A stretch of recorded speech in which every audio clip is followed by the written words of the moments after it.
Bonjour à tous et bienvenue sur Tuto Blender. Dans cette vidéo, je vais vous montrer l'utilité de piner des fenêtres, ou des régions, ou quoi que ce soit dans Blender. Alors, qu'est-ce que c'est que piner une fenêtre? C'est tout l'objet de cette vidéo. Vous avez peut-être déjà remarqué que dans n'importe lequel des panneaux qui est ici, vous allez avoir cette punaise qui est ici en haut à gauche, et qui n'a pas l'air d'être utilisée, sauf que si vous cliquez dessus, on dirait qu'on est en train de l'utiliser. Ça, c'est la fonction pin en fait. Je pin la fenêtre de rendu 3D. Alors je vais la dépiner parce que c'est pas ça qu'on va utiliser. Je vais vous montrer sur un exemple. J'ai ici trois objets, trois cubes en fait de base. Et donc sur le premier, si on rentre dans ce panneau de modifier, j'ai mis un arrêt. Sur le deuxième qui est au milieu, j'ai mis un autre modifier bevel. Et sur le troisième qui est ici, j'ai mis un système de particules. Donc on le voit là, hop, il y a un système de particules qui est mis dessus. Et si je fais Alt A, eh bien, j'ai mes particules qui commencent à tomber. Ok. Alors, qu'est-ce que ça a à voir avec le pin? Alors, ce que j'ai mis sur les cubes, ça n'a pas grand chose à voir avec le pin. Tout ce qu'il me faut, c'est des paramètres à devoir tweaker, à devoir modifier pour chacun des cubes dans les fenêtres et par objet. Donc, imaginons que vous êtes en train de travailler et que vos trois objets constituent plusieurs éléments différents dans votre projet qui ont chacun besoin de modifications particulières dans les panneaux. Vous pouvez être en train de travailler sur votre arrêt, là ici dans le panneau arrêt, et de dire que alors vous êtes en train de régler l'écart entre les différents cubes pour que ce soit à votre convenance. Mais en même temps, pendant que vous êtes en train de régler cette distance de cube, eh bien ça interfère avec les particules qui sont en train de tomber de votre cube ici, et vous dites mince, j'aimerais bien re-régler les particules qui tombent de mon cube, de ce cube là. Oui, mais dans ce cas là, il faut cliquer sur le cube des particules, donc vous perdez vos paramètres, enfin vous perdez la visibilité sur vos paramètres de l'arrêt ici, vous cliquez là-dessus, vous changez de menu, vous allez dans les particules, et là vous pouvez faire vos réglages, tout en vous rappelant de quels étaient les réglages pour le arrêt du cube, et si je rajoute encore les réglages du modificateur bevel ici, c'est encore plus compliqué. Donc le pin peut vous aider là-dessus, alors attention parce que ça prend aussi beaucoup d'espace de l'interface. Il va falloir ouvrir de nouveaux panneaux. Alors là, bon, par exemple, pour mon cube ici, j'ai l'impression que j'ai beaucoup plus d'espace ici qui n'est pas utilisé. Donc je peux resplitter ma fenêtre là et la faire revenir ici. Je suis directement sur la fenêtre modifier. Si vous êtes ailleurs, bah, vous remettez sur la fenêtre des modifiers.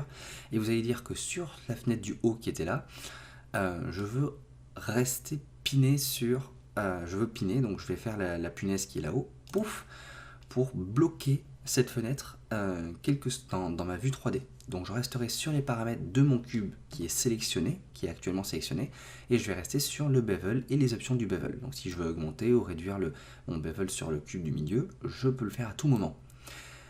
Vous voyez que ça a aussi complètement détruit les autres panneaux qui sont en haut. Je ne peux plus aller dans les menus de rendu, de scène, tout ça, ça m'a tout enlevé. Je peux aller que sur les propriétés qui sont liées à ce cube en particulier. Je viens de bloquer cette fenêtre sur cet objet.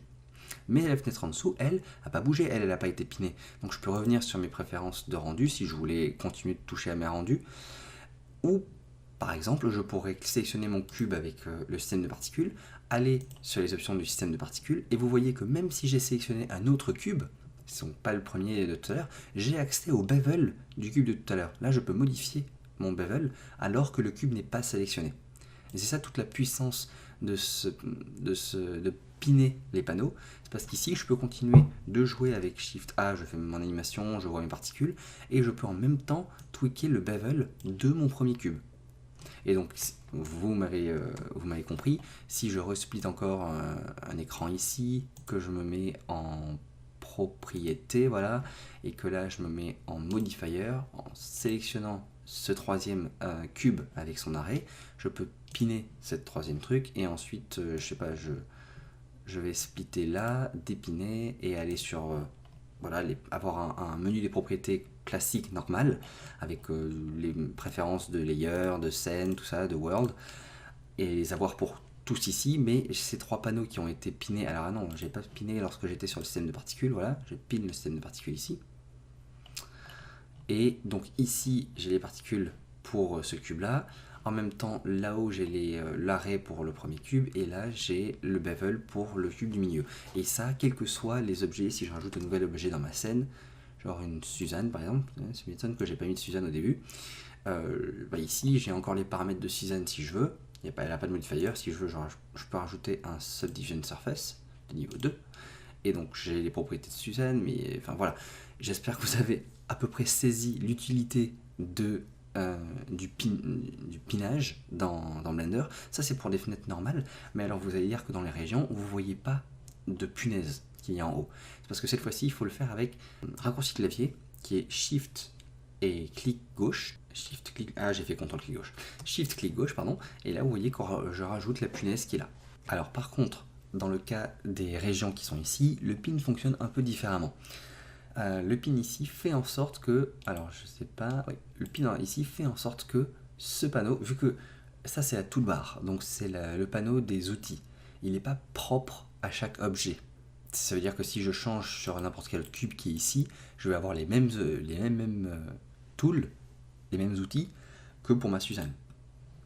Donc tout ce que je vous ai expliqué ici, qui était par objet, tel quand il était sélectionné, ça ne fonctionne plus. Là, piner une région dans la toolbar, ça va piner, là j'ai piné que le transform, mais je pourrais aussi piner le edit. Donc, vous voyez, il y a une punaise pour chacun. Et ça fait juste que lorsque je change, que je suis plus en tools, mais que je change mes tabs, si je vais sur les layers par exemple, donc normalement j'ai mon layer management et j'ai ça, je peux gérer les calques qui sont ici, mais je vois encore et toujours le transform que j'ai piné qui faisait partie de tools, qui est ici. Donc ça le pin pour qu'il soit visible, quel que soit l'onglet dans lequel je suis. Transform sera toujours là. Voilà. Ça c'est plutôt simple à saisir et je vois pas trop l'utilité, mais bon, ils l'ont fait comme ça et autant vous le montrer aussi. Voilà, j'espère que ce quick tips vous sera utile et je vous dis à la prochaine. Salut!